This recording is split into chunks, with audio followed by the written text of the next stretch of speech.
everybody, welcome to our story time for this month. This month we are doing a theme. Our theme is zoo stories. Yes. Stories about animals at the zoo, going to the zoo. And I heard, Miss Debbie, that you actually had a zoo experience. I went to the Central Park Zoo this weekend in New York City, and it was a beautiful sunny day, and we got to see all kinds of animals. We got to see the sea lions on a big rock jumping in the water. Aww. We got to see monkeys and a whole lot of birds and penguins, and I can't even think of them all. We had to go to the petting zoo, see the cute little goats and ducks, and they even had some turtles. Hello? You mean like me?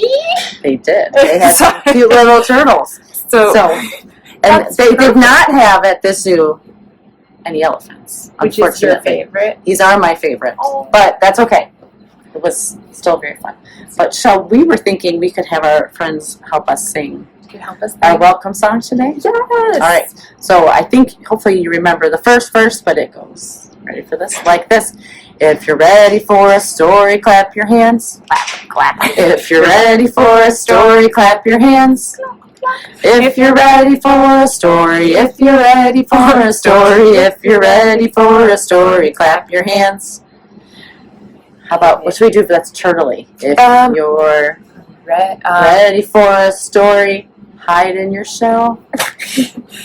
If you're ready for a story, hide in your shell. If you're ready for a story, if you're ready for a story, if you're ready for a story, hide in your shell. And then come back out so you can see the story. And how about elephants? If you're, let me see here, ready for a story. Oh, sorry, what did we say? Raise your trunk. Sorry, it took me a minute. If you're ready for a story, raise your trunk. If you're ready for a story, if you're ready for a story, if you're ready for a story, raise your trunk. Nice job, animals. Thank you. Should we high five? Oh, wait. You're so strong. Okay. We did it gently. All right. Yes. Let's get going. Let's get going. All right. We are going to sing you a song about the zoo and the animals that are at it. And it goes like this.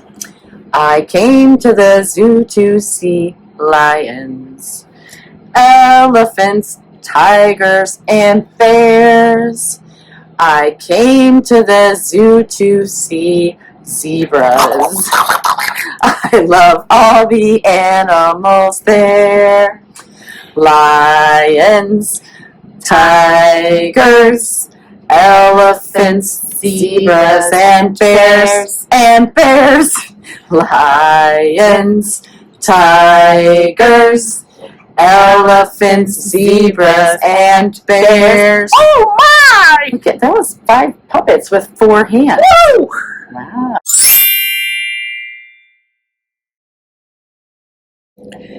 The book I'm going to read is called A Sick Day for Amos McGee. It was written by Philip C. Stead and illustrated by Aaron E. Stead. A Sick Day for Amos McGee. Amos McGee was an early riser. Every morning, when the alarm clock clanged, he swung his legs out of bed and swapped his pajamas for a fresh-pressed uniform. He would wind his watch and set a pot of water to boil, saying to the sugar bowl, "A spoonful for my oatmeal, please, and 2 for my teacup." Belly full and ready for the workday, he'd amble out the door. I love how his house is the only house that has any color. Every day, Amos waited for the number 5 bus. "Next stop, City Zoo," the bus driver would call. 6 a.m., right on time, he'd reply. Amos had a lot to do at the zoo, but he always made time to visit his good friends. He would play chess with the elephant, who thought and thought before making a move. He'd run races with the tortoise, who never, ever lost. sit quietly with the penguin, who was very shy. Lend a handkerchief to the rhinoceros, who always had a runny nose. And at sunset, read stories to the owl, who was afraid of the dark.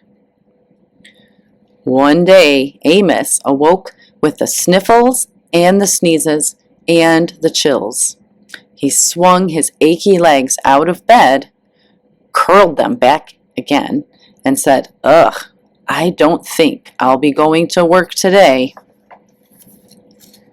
Meanwhile, at the zoo, the animals waited for their friend. The elephant arranged his pawns and polished his castles. The tortoise stretched his legs and limbered up. The penguin sat patiently, all by himself. The rhinoceros worried that his allergies were worsening. The owl perched atop a tall stack of storybooks, scratching his head with concern. Where is Amos? The animals wondered. Later that day, looks like the animals are leaving the zoo. And look, they're waiting for the bus. And now they're on the bus. This is one of my favorite pictures. And now they're at Amos's house. Hooray! My good friends are here. The elephant prepared a game of chess. Amos thought and thought before making a move. "I'm too tired to run races today," said Amos to the tortoise. "Let's play hide and seek instead." The tortoise hid inside his shell, and Amos hid beneath the covers. Amos yawned. "I could use a nap." The penguin sat quietly, keeping Amos's feet warm. Achoo! Amos awoke with a sneeze. The rhinoceros was ready with a handkerchief. "I'm beginning to feel much better, thank you," said Amos to his friends. He swung his legs out of bed. "Perhaps we'll share a pot of tea." Amos wound his alarm clock. "It's getting late," he said. "After all, we have a morning bus to catch."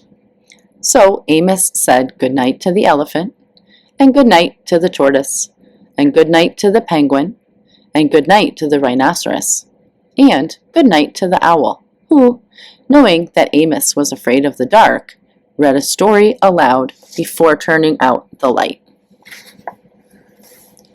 Check it out, the last page. They're having a little sleepover. They're all sleeping, except the penguin. What's he looking at? The end.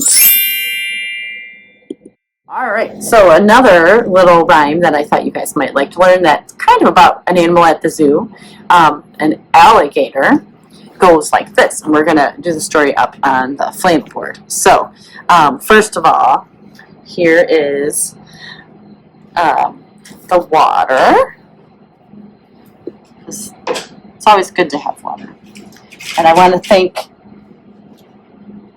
Gelato for holding my board up for me today. And then here, right by the river, is a tree. See the tree? And then in the tree, we've got 1, 2, 3, 4, 5 monkeys. I don't know how they all fit in there, but they do. And in the river, where the monkeys can see, I have an alligator. Now, maybe you know this one, but it goes like this. 5 little monkeys swinging in the tree, teasing Mr. Alligator. Can't catch me. Along comes Mr. Alligator, quiet as can be, and snaps that monkey right out of the tree. So now we've got 4 little monkeys swinging in the tree, teasing Mr. Alligator. Can't catch me. Along comes Mr. Alligator, quiet as can be, and snaps that monkey right out of the tree. So now we've got 1, 2, 3 little monkeys sitting in a tree, teasing Mr. Alligator. You can't catch me. Oh, he's not teasing himself. Along comes Mr. Alligator, quiet as can be, and snaps that monkey right out of the tree. How many monkeys do we have left now? Can you count them? 1, 2 little monkeys swinging in the tree, teasing Mr. Alligator. You can't catch me. Along comes Mr. Alligator, quiet as can be, and snaps that monkey right out of the tree. How many monkeys are left? Got 1 monkey left. Do you think that monkey is going to have learned his lesson? Let's find out. 1 little monkey swinging in the tree, teasing Mr. Alligator. You can't catch me. Along comes Mr. Alligator, quiet as can be, and snaps that monkey right out of the tree. How many monkeys are left in the tree? Can you count them? 0 monkeys left in the tree. Don't tease the alligator.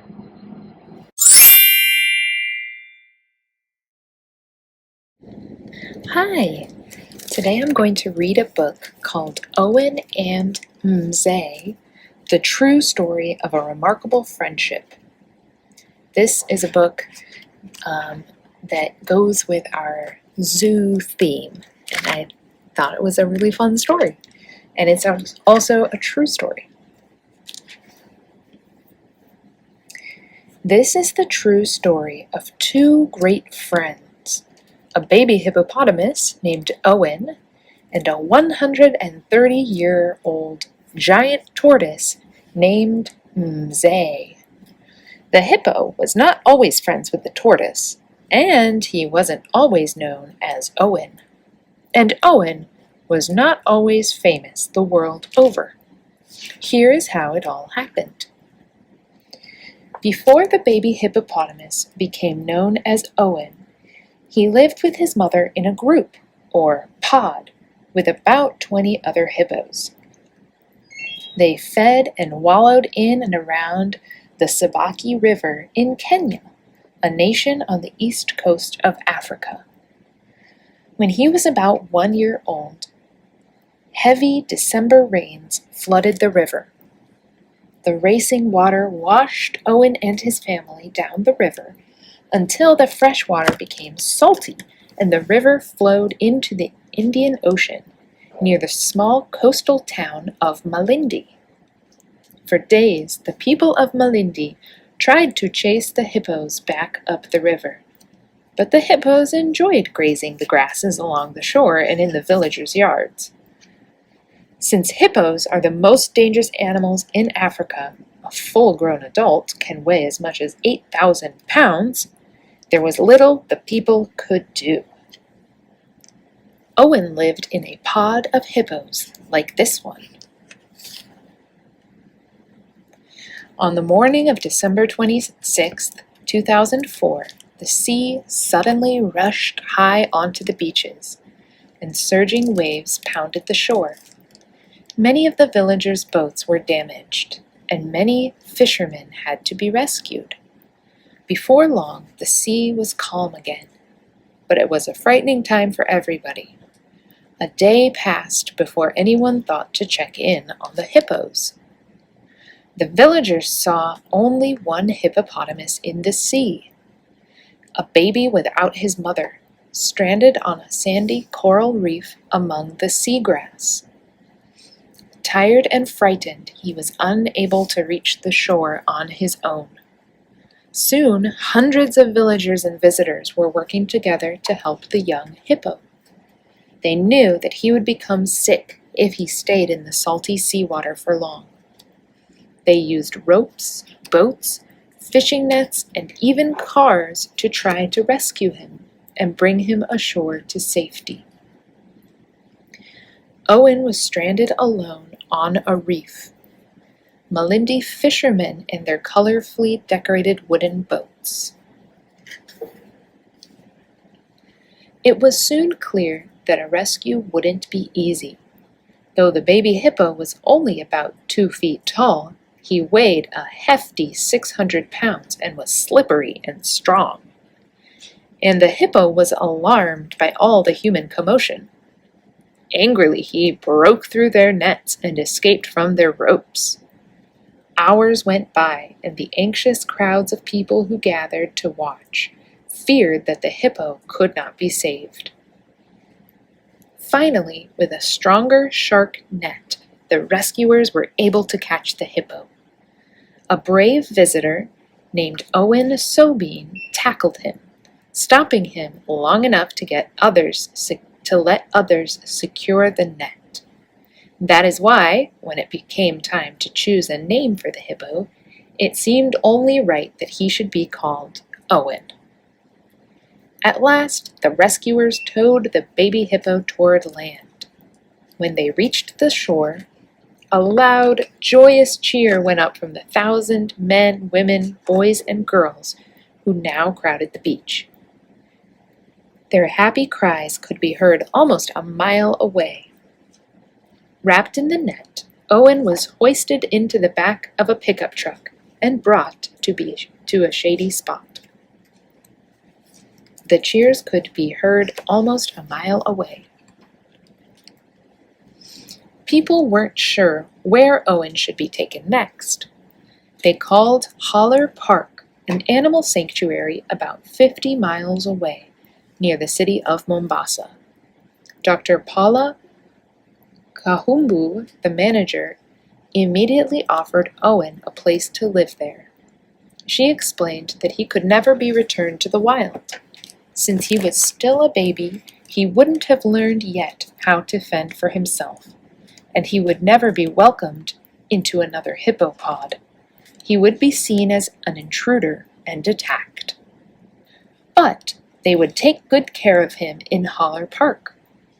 Dr. Paula offered to drive to Malindi herself to bring Owen to his new home. Dr. Paula knew she would need help. She asked the chief animal caretaker, Stephen Tuwei, to come along with her. She knew that Stephen had a special way with animals. Some people said he could even talk to them. Dr. Paula and Stephen set off in her small truck to Malindi. Meanwhile, ecologist Sabine Bayer got to work with others at Holler Park to prepare for Owen's arrival. Dr. Paula, Stephen, and Sabine were eager to help the orphaned hippo.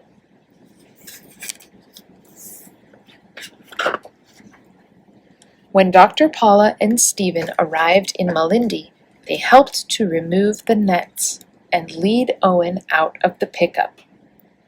But Owen became angrier than ever and charged at the people gathered around. They tried to help him calm down by wrapping a blanket around his head. That way he wouldn't see the things that were upsetting him. But Owen was angry about that too.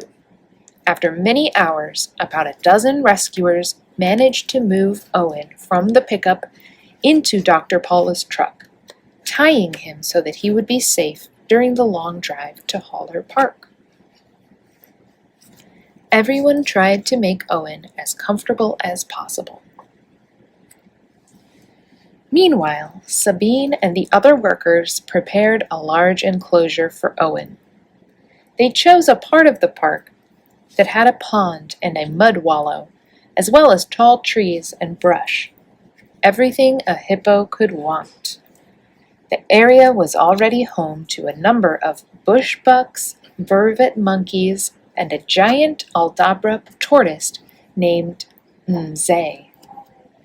Mzee, whose name means wise old man in the Swahili language, was the oldest creature in the park. At about 130 years of age, he had been alive since before Stephen's great-grandmother was born. He wasn't very friendly, except to Stephen, who seemed to know just what he liked, such as getting tickled under the chin. Otherwise, Ms. kept to himself. No one could have guessed how Mz's life was about to change. Stephen tickles Mz. Mz, the wise old man of Holler Park. At first, Mz crawled away, but Owen wouldn't give up. Finally, Dr. Paula and Stephen arrived with Owen, who was now weak and exhausted. As soon as the ropes that held him were untied, Owen scrambled from the truck directly to Mz, resting in a corner of the enclosure. Owen crouched behind Mz, the way baby hippos often hide behind their mothers for protection. At first, Mz wasn't happy about this attention. He hissed at Owen and crawled away.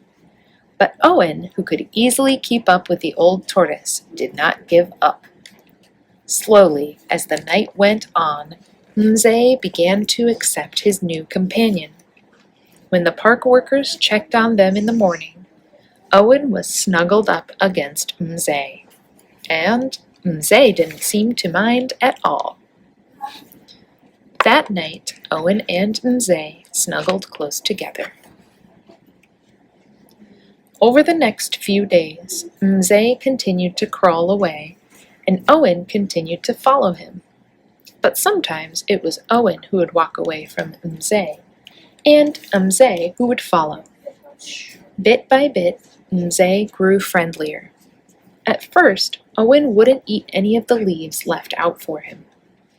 Stephen and the other caretakers were worried that he would weaken even more.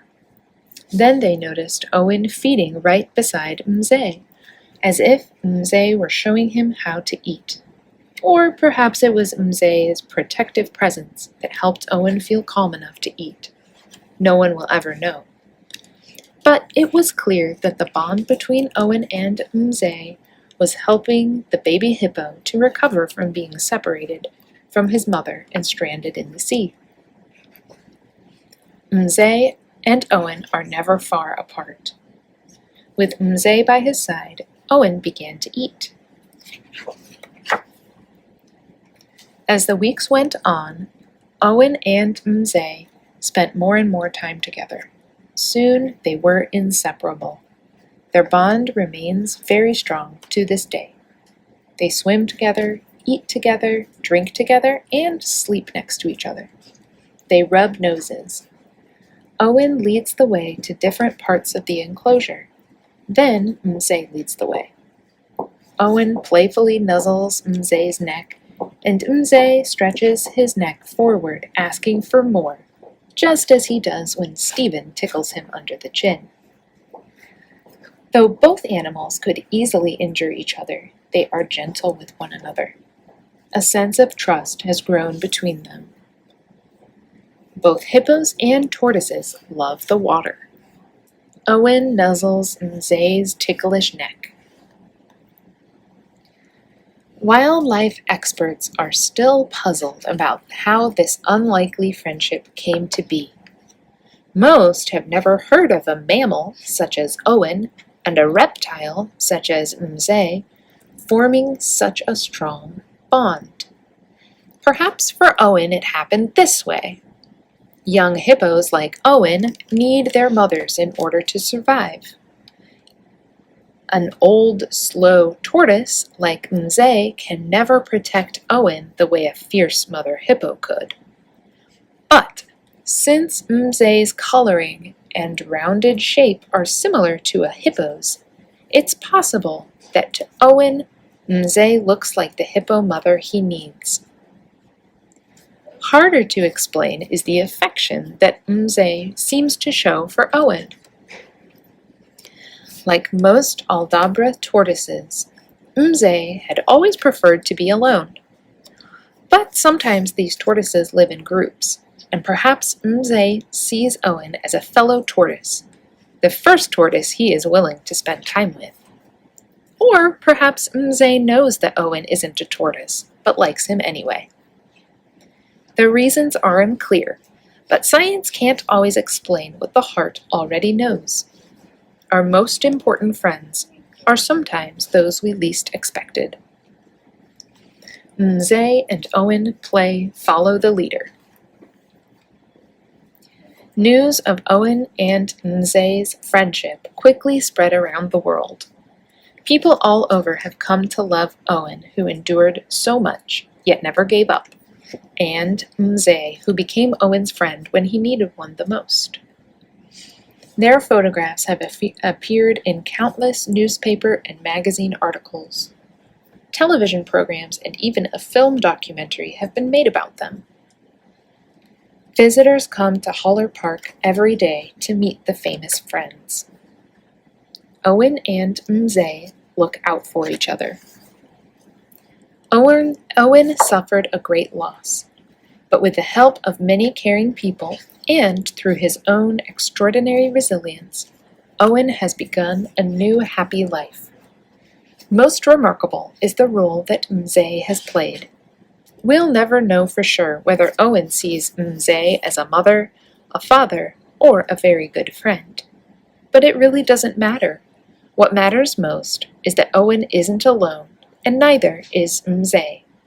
And that is the true story of Owen and Mze, two great friends. Owen's future is bright. More about Kenya. The country of Kenya sits on the equator on the eastern coast of Africa. Most Kenyans speak Swahili as well as their own traditional language. Mze is a Swahili word meaning elder or wise old man. Malindi. Malindi is a small town on the coast of the Indian Ocean. Many residents are fishermen. Malindi is known for its beautiful beaches and coral reefs, and thousands of visitors stay in its hotels. Many visitors took part in Owen's rescue. The small coastal city of Mombasa is about 50 miles south of Malindi. Hippopotami. Hippos live in and around rivers and lakes of sub-Saharan Africa. Their name comes from the Latin words for horse, hippo, and river, potamus, a river horse.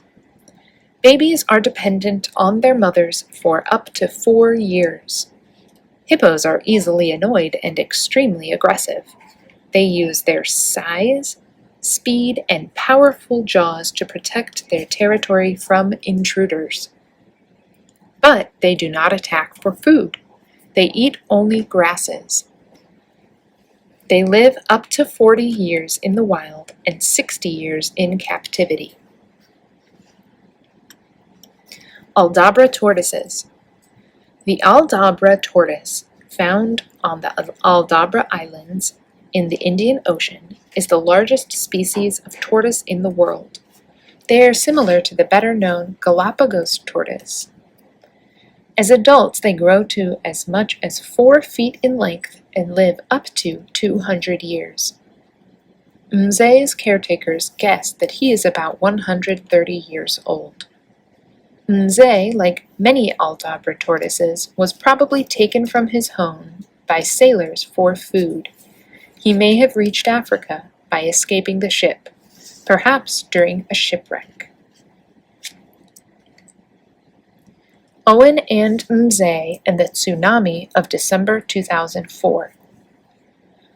Owen was found stranded the day after the devastating tsunami that occurred in the eastern Indian Ocean on December 26, 2004. The towering waves of the tsunami were caused by a massive earthquake under the ocean floor near Indonesia. More than 175,000 people lost their lives, and entire towns were destroyed. By the time the tsunami traveled 4,000 miles to the shores of Kenya, the waves had lost much of their force and damage was less severe. But the whole world was shocked and saddened at the news of this disaster. The story of Owen's rescue and friendship with Ms. filled people everywhere with hope. It reminded us all that even though terrible, unexpected things happen, the power of courage, love, and the preciousness of life will prevail. The future for Owen and Ms. The caretakers planned to keep Owen and Ms. together as long as they both wished to be together. When Owen seemed ready for the company of other hippos, he was moved to a larger pond where the park's other hippos live, including a lonely female named Cleo. Ms. was moved along with him, and they are still close companions. Holler Park. This animal sanctuary outside of Mombasa was created by the Lafarge Group as an ecologically sensitive way to reuse one of their old limestone quarries. More than 150 large animals live on 150 acres of a carefully planned, balanced ecosystem. Visitors are welcome every day of the week, and thousands have come especially to meet Owen and Ms. Visit Holler Park on the internet at www.lafargeecosystems.com for the most up-to-date information on Owen and Ms.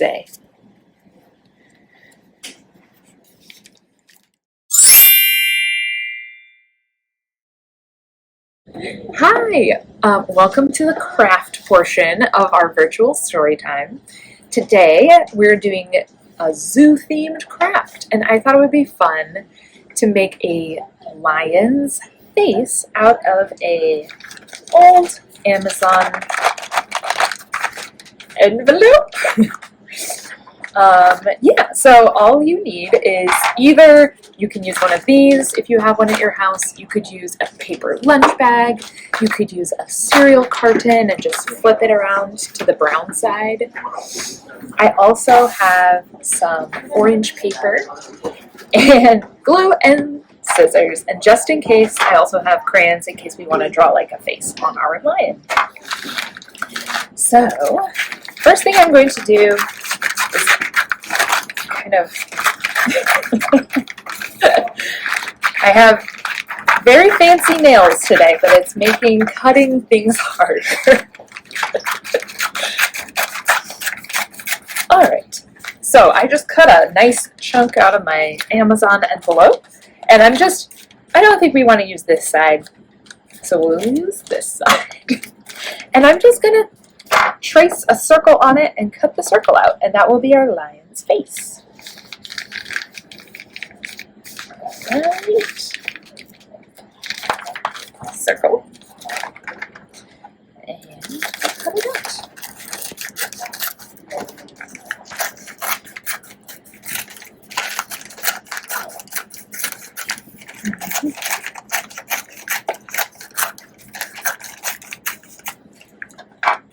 Ready? Once we have our circle, we're going to move on to our lion's mane. So this is going to be our lion's face, and around it we're going to have like triangles like its mane. So to make triangles, I'm going to cut strips out like this.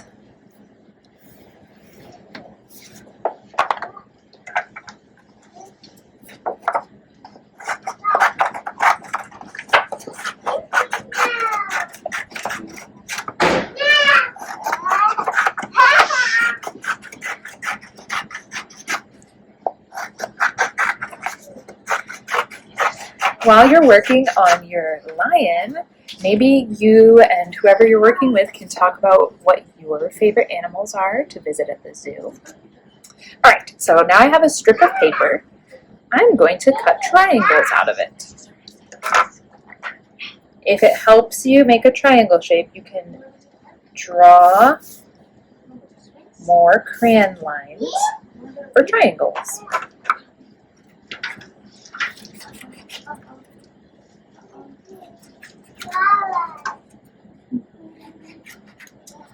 My favorite thing to see at the zoo are penguins. And one time I went to the zoo and my brother got mad at me because the only thing I wanted to do was look at the penguins. All right. He wanted to see everything else, but I just wanted to see the penguins. All right. Once we have a bunch of triangles, we're going to start gluing them around the edge of our brown lion face. All right, so as you can see, we're starting to glue our lion's mane around the edge of our circle. I will just finish up. I think I have enough orange triangles to cover my lion, but we'll find out.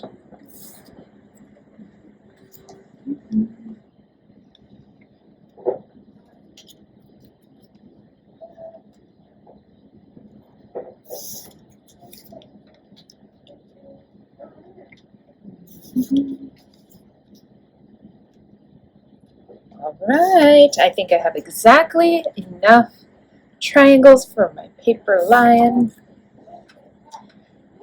Obviously, you could use a glue stick if you wanted to instead of liquid glue. Whatever works for you. Oh, look at that! Here's my lion. He kind of looks like a sun right now. But once we add our face, that will help it look more like a lion. Alright, I'm going to find a black crayon and a brown crayon. In the middle of my lion's face, I'm going to draw a triangle. That's going to be my lion's nose. And then I'm going to switch to my black crayon and draw a line down, just a short one. Then two little U's to make its face. Then I'm going to draw kind of like two upside down U's connecting to his nose. That's going to be where his eyes are. Another upside down U. And now we're doing another shallow U shape.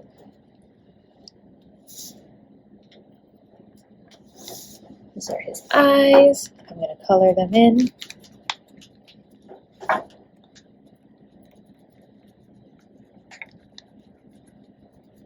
All right, and then because lions are basically like giant cats, I'm going to add little dots for where his whiskers would be. There we go. There is my lion.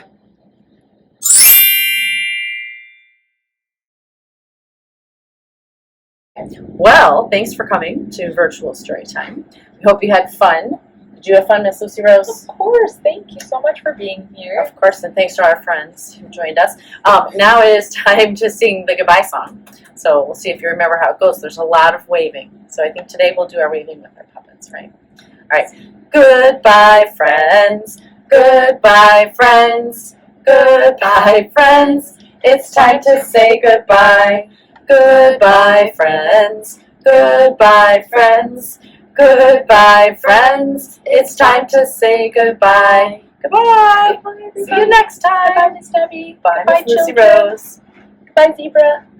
We have to say goodbye to every animal. All right. Goodbye, zebra. Goodbye, giraffe. Goodbye, Goodbye, giraffe. elephant. Goodbye, Goodbye, tiger. Goodbye.